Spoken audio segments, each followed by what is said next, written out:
2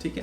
یہ ایک normal routine کے لیے ضروری ہے کہ اگر ایک بندے کا شوگر لیول نہاری ہو یا کھانا کھانے سے پہلے 100 ہو اور کھانا کھانے کے 2 گھنٹے بعد 140 یا 140 ہو تو یہ ایک نارمل روٹین ہے. ٹھیک ہے. اب اس کو ہم کیسے کنٹرول میں رکھیں گے؟ سمپل سی بات ہے، جیسے میں نے آپ لوگوں کو بتا دیا کہ ہمیں وہ چیزیں کھانی چاہیے جس میں شوگر کا لیول جو ہے وہ کم ہو.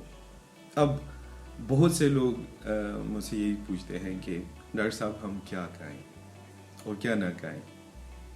میں سمپل سی آپ لوگوں کو ایک بات بتاتا ہوں. دیکھیں، میں نے آپ کو بتایا کہ اگر آپ کے بلڈ میں شوگر کا یا گلوکوز کا مقدار جو ہے وہ بڑھ جائے اور وہ صحیح طریقے سے سیلز کے اندر نہیں جا پہنچتی انسولین کی کمی کی وجہ سے، تو وہ کہاں جمع ہوگی؟ آپ کی گلوکوز یا شوگر وہ بلڈ میں ہی ہوگی. ٹھیک ہے.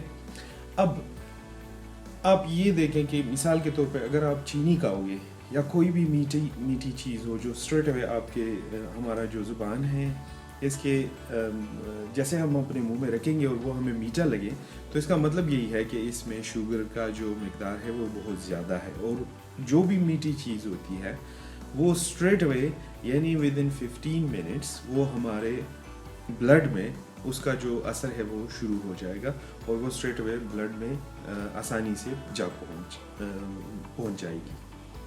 اب ایسی غذائیں جس میں شوگر کا مقدار جو ہے وہ کم ہے یا اس میں فائبر زیادہ ہیں، اگر ہم وہ کھائیں گے تو دیکھیں، اگر آپ مثال کے طور پہ اگر ایک ایسی چیز آپ کھائیں گے کہ اس میں شوگر کا لیول بہت کم ہو، ٹھیک ہے، جیسے سبزیاں ہو گئی، اگر آپ سبزی کو کھائیں گے تو جیسے وہ ہمارے معدے میں جائے گی، پہلا معدہ اس پہ کام کرے گا، اس پہ فائبر ہوں گے اور اس کو آہستہ آہستہ شوگر میں کنورٹ کرے گا. سمپل کاربوہائیڈریٹ جو ہے یہاں سے ہماری شوگر جو ہے وہ آتی ہے.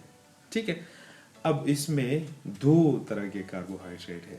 ایک ہے سمپل کاربوہائیڈریٹ، جیسے میں نے آپ لوگوں کو بتا دیا کہ وہ چینی وغیرہ ایسی میٹھی چیزیں ہیں، اور دوسری جو ہے وہ کمپلیکس کاربوہائیڈریٹ ہے. اس میں مختلف قسم کے فائبرز شامل ہوتے ہیں. ٹھیک ہے. اب وہ چیزیں جو آہستہ آہستہ ہمارے جسم میں جس سے شوگر بنتی ہے، اگر ہم اس کو کھانا شروع کر دیں تو ہمارے بلڈ میں شوگر کا لیول جو ہے وہ بہت زیادہ نہیں بڑھے گی. اور تو اب شوگر سے بچا کیسے جائے؟ جیسے میں نے آپ کو پہلے بتایا کہ ایک مطلب شوگر یا گلوکوز جو ہے وہ کاربوہائیڈریٹ سے آتی ہے، اور کاربوہائیڈریٹ میں نے آپ لوگوں کو بتا دیا کہ 2 قسم کے ہیں، ایک سمپل ہے اور ایک کمپلیکس ہے. دونوں کاربوہائیڈریٹ شوگر بناتی ہے. اب سمپل میں کیا ہے کہ وہ اسٹریٹ اوے جو میٹھی چیزیں ہیں وہ ہے، جیسے میں نے آپ کو بتایا کہ 10 سے 15 منٹ کے اندر وہ خون میں شامل ہو جاتی ہے اگر ہم وہ کھا لیں.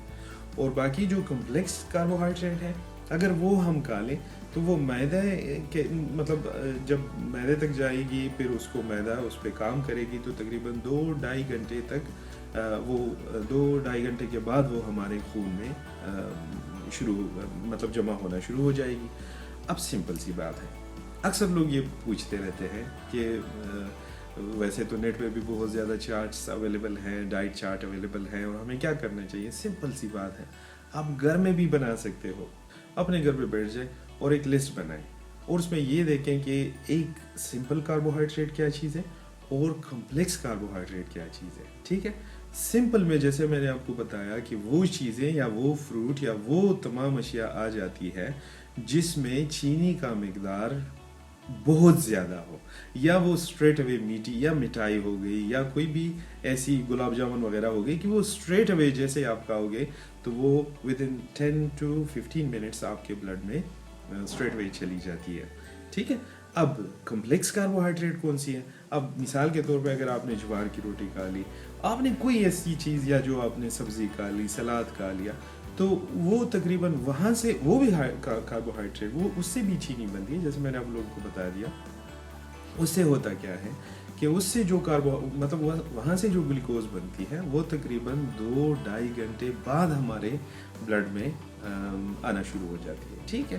اب اس 2-2.5 گھنٹے میں ہو سکتا ہے کہ آپ کو مطلب جب میدا بھر جاتا ہے تو آپ کو اور بھوک نہیں لگے گی، اور اتنی ٹائم میں ہمارا جو وہ گلوکوز لیول جو ہے وہ جب میدے میں پہنچیں گی، بلڈ میں پہنچیں گی، تو جو پہلے سے موجود والا ہے وہ انسولین کے ذریعے جو ہے وہ سیلز تک پہنچ جانی چاہیے۔ اگر انسولین بھی کم ہے اور آپ اسٹریٹ اوے سمپل کاربوہائیڈریٹ بھی لیتے ہو یا سمپل وہ چیزیں لیتے ہو جس میں چینی کا مقدار زیادہ ہے، تو ہوتا کیا ہے کہ آپ کی شوگر لیول جو ہے وہ بہت بڑھ جاتی ہے اور اس کی کمپلیکیشن بہت زیادہ ہے۔ جیسے میں ہر وقت اپنے مریضوں کو یہ بات کہتا رہتا ہوں کہ دیکھیں امپوٹیشن، یا اگر وہ لم یا وہ پاؤں جہاں پہ گینگرین بن جائے تو اس کا علاج پھر اور کچھ نہیں ہے، اگر زخم ٹھیک نہ ہو جائے تو اس کو کاٹنا پڑتا ہے۔ اسی طرح ہمارے دل کے بہت زیادہ مسائل بڑھ جاتے ہیں، ہمارے آنکھوں کو وہ ڈیمیج کر لیتے ہیں، ہمارے دماغ پہ اثر کر جاتی ہے، ہمارے گردے جو ہیں آج کل آپ دیکھ لیں کتنے مریض ہیں جن کے کڈنیز فیل ہیں، وہ بیچارے ڈائلیسس کے لیے پھرتے رہتے ہیں، اور پھر ہمارے ہاسپٹلس میں بہت زیادہ رش اور یہ چیزیں بڑھ جاتی ہیں۔ تو سمپل سی بات ہے کہ اگر آپ اپنے گھر میں بھی بیٹھ جائے اور آپ یہ دیکھ لیں کہ مثال کے طور پر اگر آپ کو شوگر ہے تو آپ دیکھ لیں، سمپل سی بات ہے کہ 2 لسٹ بنا لیں اور اس میں یہ دیکھیں کہ جو سمپل کاربوہائیڈریٹ ہے وہ کون سی ہے اور وہ کون سی کاربوہائیڈریٹ ہے جو کمپلیکس ہے۔ ایک اور بات میں آپ لوگوں کو بتاتا ہوں، اگر آپ کو پھر بھی اس میں مشکلات ہو کہ سمپل کاربوہائیڈریٹ کون سی ہے اور کمپلیکس کاربوہائیڈریٹ کون سی ہے، تو ایک سمپل سا ایک ٹیسٹ آپ کر لیں گھر میں جا کے یا گھر میں بیٹھ کے۔ آپ وہ چیز لیں جو دیکھیں اللہ پاک نے ہمارے منہ کے اندر ہمیں لیبارٹری بھی دی ہوئی ہے، آپ جو چیز بھی منہ میں آپ ڈالیں گے تو آپ کو اس کا ٹیسٹ یا اس کا ذائقہ جو ہے وہ اسٹریٹ اوے آپ کو پتہ چل جائے گا۔ تو اگر کوئی چیز آپ کے منہ پہ یا آپ کی زبان پہ وہ میٹھا لگے تو اس کا مطلب ہے کہ یہ سمپل کاربوہائیڈریٹ ہے، اس کو نہ کھائیں، ٹھیک ہے۔ اور وہ چیز جو کھانے کی ہے لیکن اگر اس میں مطلب اس کا ذائقہ جو ہے وہ آپ کے زبان پہ میٹھا نہ لگے، اس کا یہ مطلب نہیں ہے کہ اس میں چینی نہیں ہے، لیکن اس میں کم مقدار ہے، ٹھیک ہے۔ تو سمپل سا جب آپ لسٹ بنائیں گے اور آپ کو یہ نہ پتہ چلے کہ اب میں کیا کروں، ڈاکٹر صاحب نے تو بتایا تھا کہ سمپل کاربوہائیڈریٹ اور کمپلیکس کاربوہائیڈریٹ تو مجھے تو پتہ ہی نہیں ہے، تو میں نے آپ کو بتا دیا کہ دیکھیں آپ اگر زبان پہ ایک چیز کو رکھو گے تو آپ کو اسٹریٹ وے پتہ چل جائے گا کہ یہ سمپل کاربوہائیڈریٹ ہے یا کمپلیکس کاربوہائیڈریٹ ہے۔ لوگ کہتے رہتے تھے کہ زمین کے اندر جو بھی سبزیاں بنتی ہیں اس کو نہ کھائیں یا چاول کو کم کھائیں، اس میں کوئی شک نہیں ہے کہ اس میں 50% جو کاربوہائیڈریٹ ہے وہ کمپلیکس کے ہیں اور 50% جو ہے وہ سمپل کاربوہائیڈریٹ ہے۔ تو اس میں آپ کو کیا کرنا چاہیے، کوشش کریں کہ مثال کے طور پر اگر آپ اگر آلو کھاؤ گے یا آپ چاول کھاؤ گے تو اس میں آپ کوشش کریں کہ اس میں فائبر ڈال دیں، اس میں سبزیاں ڈال دیں، اس میں آپ سلاد ڈال دیں، اور پھر کوشش کریں کہ اس میں گھی جو ہے وہ نہ ڈالیں، گھی کا مقدار اس میں کم کر لیں، تو آپ اس کو پھر کھا سکتے ہو۔ لیکن شوگر کے مریضوں کو کہ جتنا بھی وہ کم کھا لے ان چیزوں کو، مثلا آلو کو اور یہ جو ہمارے چاول وغیرہ ہے، ان چیزوں کو تھوڑا سا کم کھا لے تو وہ اس کے لیے زیادہ بہتر ہوگا۔ بہت سے میرے مریض ایسے ہوتے ہیں کہ وہ پوچھتے ہیں کہ ڈاکٹر صاحب اب یہ جو فروٹ ہے اور یہ جو ویجیٹیبلز ہیں اس میں ہمیں کیسے پتہ چلے گا کہ سمپل کاربوہائیڈریٹ کس میں ہے اور کمپلیکس کاربوہائیڈریٹ کس میں ہے؟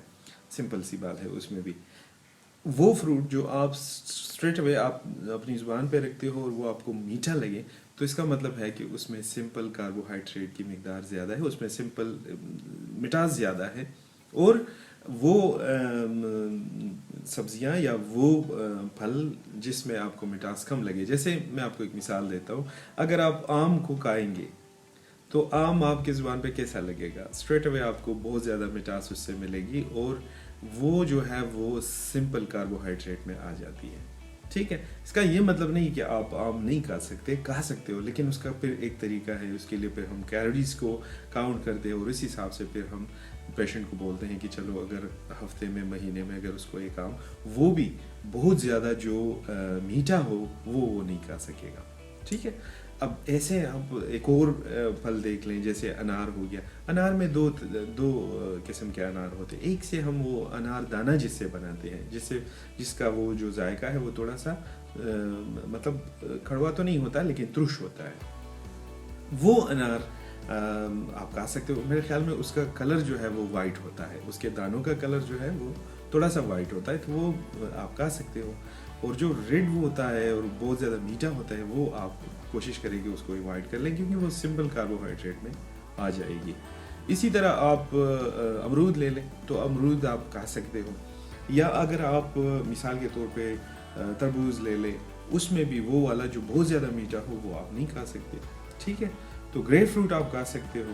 باقی جتنی بھی ایسی چیزیں، سمپل سی بات ہے، جو فارمولہ آپ جو ٹیسٹ میں نے آپ لوگوں کو بتا دیا کہ اللہ پاک نے ہمیں لیبارٹری دی ہوئی ہے، آپ زبان پہ رکھو گے، میٹھا لگے گا تو اس کا مطلب ہے کہ وہ سمپل کاربوہائیڈریٹ ہے، اس کو اوائڈ کر دو، اس کو نہ کھاؤ. وہ چیزیں جو آپ منہ میں ڈالو گے، اس کو تھوڑا چباؤ گے، اور چبانے کے بعد اس میں مٹاس پیدا ہو جاتی ہے، یا پھر ہمیں ایون اس کے ذائقہ کا بھی نہیں پتہ چلتا، لیکن جب ہم اس کو مطلب کھا لیتے ہیں تو اس کے بعد ہمارا معدہ جو ہے اسے شوگر کو الگ کر دیتا ہے. وہ آپ کھا سکتے ہو، اس کو ہم کمپلیکس کاربوہائیڈریٹ بولتے ہیں. بہت سے مریض یہ بھی پوچھتے ہیں کہ ڈاکٹر صاحب ہر وقت پرہیز کرنا اور بالکل میٹھا نہ کھانا، یہ کب تک ہم اس طرح کریں گے؟ سمپل سی میں آپ کو ایک بات بتاتا ہوں. ہمارے جسم میں یا ہمارے دماغ میں، ہمارے ذہن میں، ہمارے دماغ میں ایک چیز ہے کہ ہم اس کو ایموشنل برین بولتے ہیں. ٹھیک ہے، اور وہ آپ کو یہی کہتا رہتا ہے کہ جس چیز سے آپ اس کو منع کرو گے، آپ کی وہ برین آپ کو ہر وقت آپ کو اکسائے گا کہ یار یہ آپ کا یہ تھوڑا سا ایسے کچھ نہیں ہوتا، یہ کرو وہ کرو. یا آپ ویسے بھی میڈیسن لیں. ہماری ایک اور بھی بہت بڑی غلطی ہے کہ ہم میڈیسن کھاتے ہیں اور ہمارے لوگ یہی کہتے ہیں کہ بس میں نے تو میڈیسن ویسے بھی کھا لیا، تو چلو اگر تھوڑا سا میٹھا میں کھا لوں اس سے تو کیا ہوگا، وہ تو ویسے بھی میں کنٹرول کر رہا ہوں. یہ بہت غلط بات ہے. اچھا، اگر آپ کو میٹھا کھانا ہی ہے تو آپ کیا کریں کہ جو نارملی مارکیٹ میں یا میڈیسن کے اسٹوروں میں آرٹیفیشیل شوگر ملتی ہے، اپنی چائے میں تھوڑی سی آرٹیفیشیل چینی ڈال دو تو اس سے کچھ نہیں ہوگا. وہ آپ کا ذائقہ جو ہے وہ ہوتا کیا ہے ایکچولی، جب آپ اس کو زبان میں رکھتے ہو تو میں نے آپ کو کہا نا کہ ہمارے جو ایموشنل برین ہے وہ آپ سے ہر وقت کہے گا کہ یار تھوڑا سا میٹھا آپ کھا لو. تو جیسے ہی وہ آپ اپنے منہ میں رکھو گے تو زبان اسٹریٹ اوے نرو کے ذریعے ہمارے دماغ کو وہ خبر پہنچائے گی کہ ابھی میٹھا میرے جسم کے اندر چلا گیا، تو وہ تھوڑا سا اس کو سکون مل جاتا ہے. ٹھیک ہے، لیکن اس کو روٹین نہ بنائیں. اس کو آپ ٹی میں مطلب چائے میں آپ اس کو استعمال کر سکتے ہو. اور اگر آج کل تو بہت سے لوگ اس سے کیک وغیرہ بھی بنا لیتے ہیں، کوکیز، یہ جو بسکٹس وغیرہ ہیں وہ بھی بنا لیتے ہیں، تو بہت کم مقدار میں اس کو آپ استعمال کر سکتے ہو. ایک اور چیز میں آپ کو بتانا چاہتا ہوں یہاں پہ کہ کوشش کریں کہ اگر کسی کو موٹاپا ہے تو جیسے میں نے آپ کو کہا کہ اس کو ایون میڈیسن کی بھی ضرورت نہیں ہوتی، لیکن اس کو اگر کم کیلوریز والی ڈائٹ جو ہے وہ لے لیں. میرے سے پہلے 2 ویڈیوز اور ہیں جو کم کیلوریز کے ڈائٹ پہ ہے، اگر وہ آپ دیکھ لیں تو ہو سکتا ہے اس سے آپ کو تھوڑا بہت فائدہ مل سکتا ہے. ایک اور بات میں آپ کو بتاؤں کہ نارملی ڈائبیٹکس جتنے بھی ہمارے ڈائبیٹکس کے مریض ہیں، ڈائبٹیز کے مریض ہیں، ان کو چاہیے کہ وہ ایٹ لیسٹ دن میں تقریباً 2 مرتبہ 30 منٹس کا جو اگر ہو سکے تو وہ واک کریں. اس سے کیا ہوگا کہ ہمارے جو باڈی سیلز ہیں وہ گلوکوز لیول کو یا اس انرجی کو بہت زیادہ ضائع کرے گی، اور ہماری جو گلوکوز لیول ہے بلڈ میں وہ کم ہوتی جائے گی. تو کوشش کریں کہ کم از کم دن میں 2 مرتبہ یا ایٹ لیسٹ 1 مرتبہ تو 30 منٹس کا واک جو ہے وہ کرنا ضروری ہے. ٹھیک ہے، تھوڑا سا ایکسرسائز اگر ہو جائے 30 منٹس کے تو وہ بھی ٹھیک ہے، لیکن واک جو ہے وہ بہت زیادہ ضروری ہے، وہ کرنا چاہیے. جو ہمارے ایسے مریض ہیں جس کی بی ایم آئی جو ہے باڈی ماس انڈیکس، یا اس کو موٹاپا ہے، اگر وہ اپنے موٹاپے کو کم کر لے تو میرے خیال میں اس کو کسی میڈیسن کی ضرورت نہیں پڑے گی. میں آپ کو ایک مثال دیتا ہوں. ہمارا جسم یا ہمارا جو لبلبا ہے یا جو پینکریاس ہے وہ لیٹس سپوز ہے کہ اگر وہ 30 کے جی کے لیے یہ 60 کے جی کے لیے تو انسولین بنا رہا ہے، لیکن اگر آپ اوور ویٹ ہیں اور آپ کا ویٹ جو ہے وہ 90 کے جی ہے یا 100 کے جی ہے تو جو باقی یعنی آپ اوور ویٹ ہے اس کے لیے تو آپ کا انسولین کام نہیں کر رہا، اتنا انسولین ہے ہی نہیں. تو کیا کرنا چاہیے؟ اگر آپ ڈاکٹر کے پاس جاؤ گے تو وہ آپ کو میڈیسن دے گا یا آپ کو سمپل سی بات ہے وہ آپ کو انسولین دے گا. تو یہ علاج نہیں ہوا آپ کا، اور اگر آپ اس کو جاری رکھو گے تو اس سے آپ کے اور نقصانات بڑھ جاتے ہیں. تو سمپل سی بات ہے، اگر آپ ایکسرسائز کر لیں، اپنے جسم کو تھوڑا سا اس کو مطلب جو آپ کی موٹاپا ہے اس کو کم کر لیں تو آپ کو کسی میڈیسن کی ضرورت نہیں پڑے گی، آپ کو پیسے خرچ کرنے کی ضرورت نہیں پڑے گی، ڈاکٹروں کے پاس جانے کی ضرورت نہیں پڑے گی، اور آپ کا ڈائبٹیز جو ہے وہ اپنے نارمل سٹیج پہ آ جائے گی، آپ کو کسی چیز کی ضرورت نہیں ہے. اور اگر شوگر بہت بڑھ جائے تو اس سے ہوتا کیا ہے کہ ہم ایک میڈیکل اصطلاح ہم استعمال کرتے ہیں، اس کو بولتے ہیں مائکرو انجیوپیتھی. مائکرو مین چھوٹی اور انجیوپیتھی مطلب ٹیوبس. تو جو ہمارے جسم میں باریک باریک سی جو چھوٹی چھوٹی ٹیوبس ہیں جو ہمارے آنکھ، دل اور ہمارے جو گردے ہیں وہاں پہ، بلکہ تمام باڈی میں جہاں جہاں پہ بھی باریک ٹیوبیں ہیں یا باریک رگیں ہیں وہ خراب کر دیتی ہے. اور اس وجہ سے پھر ڈائبٹیز جو ہے وہ ہم اس کو ایک آکٹوپس کا نام بھی دیتے ہیں، کیونکہ وہ آپ کے جسم کے ہر حصے کو کنٹرول کر لیتی ہے، جیسے ہماری آنکھیں، دل، ہمارے گردے اور ہمارا پورا جسم جو ہے وہ ڈائبٹیز کا شکار ہو جاتا ہے. بہت سے لوگ مجھ سے یہ بھی سوال پوچھتے ہیں کہ ڈاکٹر صاحب کبھی کبھی ہمارا شوگر جو ہے وہ کنٹرول ہوتا ہے اور کبھی کبھی نہیں ہوتا، وہ ہم روز گلوکومیٹر سے یا جو FBS RBS ہم کرتے ہیں اس سے کیا نقصانات، اس کے نقصانات کیا ہیں؟ میں آپ کو ایک بات بتاتا ہوں. نارمل سی ایک بات یہ ہے کہ جب آپ RBS یا FBS کر لیتے ہو یا گلوکومیٹر سے اپنا ٹیسٹ کر لیتے ہو اور آپ کا شوگر لیول جو ہے وہ بہت زیادہ ہو یا بڑھ چکا ہو تو اس سے کیا ہوتا ہے کہ آپ ایک اسٹریٹ اوے آپ کو ایک صدمہ لگ جاتا ہے کہ یار اوہو میرا بلڈ شوگر لیول جو ہے وہ تو بہت زیادہ بڑھ گیا ہے. اور وہ تھوڑی سی جو آپ کو ٹینشن اور پریشانی ہونی شروع ہو جاتی ہے اس سے بھی آپ کا شوگر لیول جو ہے وہ بڑھ جاتا ہے.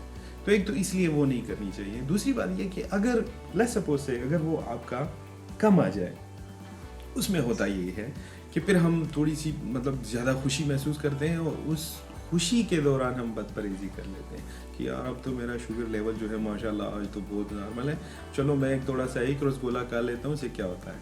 تو ان چیزوں سے کوشش کریں کہ بچ جائیں. ایک ٹیسٹ جو ہے وہ میں آپ کو ایڈوائز کروں گا، وہ ہر 3 مہینے بعد آپ نے کرنی ہے. مطلب جیسے میں نے آپ کو کہا کہ روزانہ کی یہ ٹیسٹ جو ہے اس سے آپ کو کیا کیا مسائل ہو سکتے ہیں، آپ کے پیسے کا بھی ضیاع ہے، آپ کے میں نے آپ کو کہا کہ آپ ایموشنلی اس سے آپ کو نقصان بھی ہو سکتا ہے. تو HbA1c یا ہمارے جو ہیموگلوبین کا ایک ٹیسٹ ہے، سیرم گلائکولیٹڈ ہیموگلوبین کا یہ جو ٹیسٹ ہے HbA1c، وہ آپ کو ہر 3 مہینے بعد کرنا پڑتا ہے.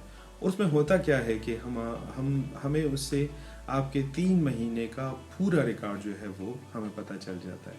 اس کا جو نارمل رینج ہے وہ جیسے میں نے آپ کو شروع میں بتایا کہ اگر کسی کا مطلب 100 ہو کھانا کھانے سے پہلے تو وہ نارمل ہے، اگر کسی کا کھانا کھانے کے 2 گھنٹے بعد 140 ہو تو وہ نارمل ہے. اسی طرح HbA1c کا جو ہے وہ نارمل 6.5 تک جو ہے وہ اس کو مطلب WHO کے بہت سی جو اسٹڈیز ہیں اس کو نارمل میں وہ اس کو کنسیڈر کر لیتی ہیں. لیکن اگر وہ 7 ہے یا اس سے زیادہ ہے، وہ 15 یا مطلب اس سے بہت زیادہ وہ اگر بڑھ جاتی ہے تو اس کا مطلب یہ ہے کہ شوگر لیول جو ہے وہ آپ کا بہت زیادہ بڑھ چکا ہے. اور بعض اوقات یہ بھی ہے کہ میں آپ کو ایک بات بتاؤں کہ اگر آپ مثال کے طور پہ مطلب اگر آپ کا جو HbA1c کا ٹیسٹ ہے اگر وہ ریگولرلی آپ ہر 3 مہینے بعد کرتے ہو اور وہ آپ کا نارمل آنا شروع ہو جائے کچھ لانگ ٹائم کے لیے جیسے 2-3 سال تک، تو پھر بہت سے مریضوں کو تو میڈیسن جو ہے اس کو کم کرنا بھی پڑتا ہے، کیونکہ وہ جو پھر ہائپر گلائسیمیا کا وہ ہے مسائل ہے وہ بڑھ جاتے ہیں. ہائپوگلائسیمیا کیا چیز ہے وہ میں آپ کو ایک اور ویڈیو میں آلریڈی بتا چکا ہوں. ہائپر گلائسیمیا کیا ہے وہ بھی آپ کو میں نے بتایا ہوا ہے. پھر بھی اگر آپ لوگوں کا کوئی کویسچن یا کوئی سوال ایسا ہے کہ شوگر کے حوالے سے, آپ اسٹریٹ اوے مجھ سے رابطہ کر سکتے ہو. نیچے جو نمبر مینشن ہے اس پہ بھی آپ کر سکتے ہو. اور اگر آپ کو ہمارا ویڈیو پسند آیا ہو تو آپ اس کو چینل کو سبسکرائب کر لیں, اور اس کو اور دوستوں کے ساتھ بھی آپ شیئر کر سکتے ہیں. اچھا, یہ جو چینل ہے ایکچولی یہ میڈیکل اسٹوڈنٹس کے لیے, جو انگلش ورژن ہے وہ میڈیکل اسٹوڈنٹس کے لیے ہیں, ڈاکٹرس پروفیشنلس کے لیے ہیں, اور جو اردو اور یا کسی اور لینگویج میں ہے وہ ایکچولی ہمارے جو ایسے لوگ ہیں جو ڈائبٹیز کے مریض ہیں, تو یہ ان کے لیے ہم نے ایک چینل بنائی ہوئی ہے. آپ دیکھ لیں, کوئی کویسچن ہو کسی بھی قسم کا ہم سے رابطہ کر سکتے ہو. ہم کوشش کریں گے کہ آپ کو اس کا جواب جلد از جلد مہیا کریں. اللہ حافظ.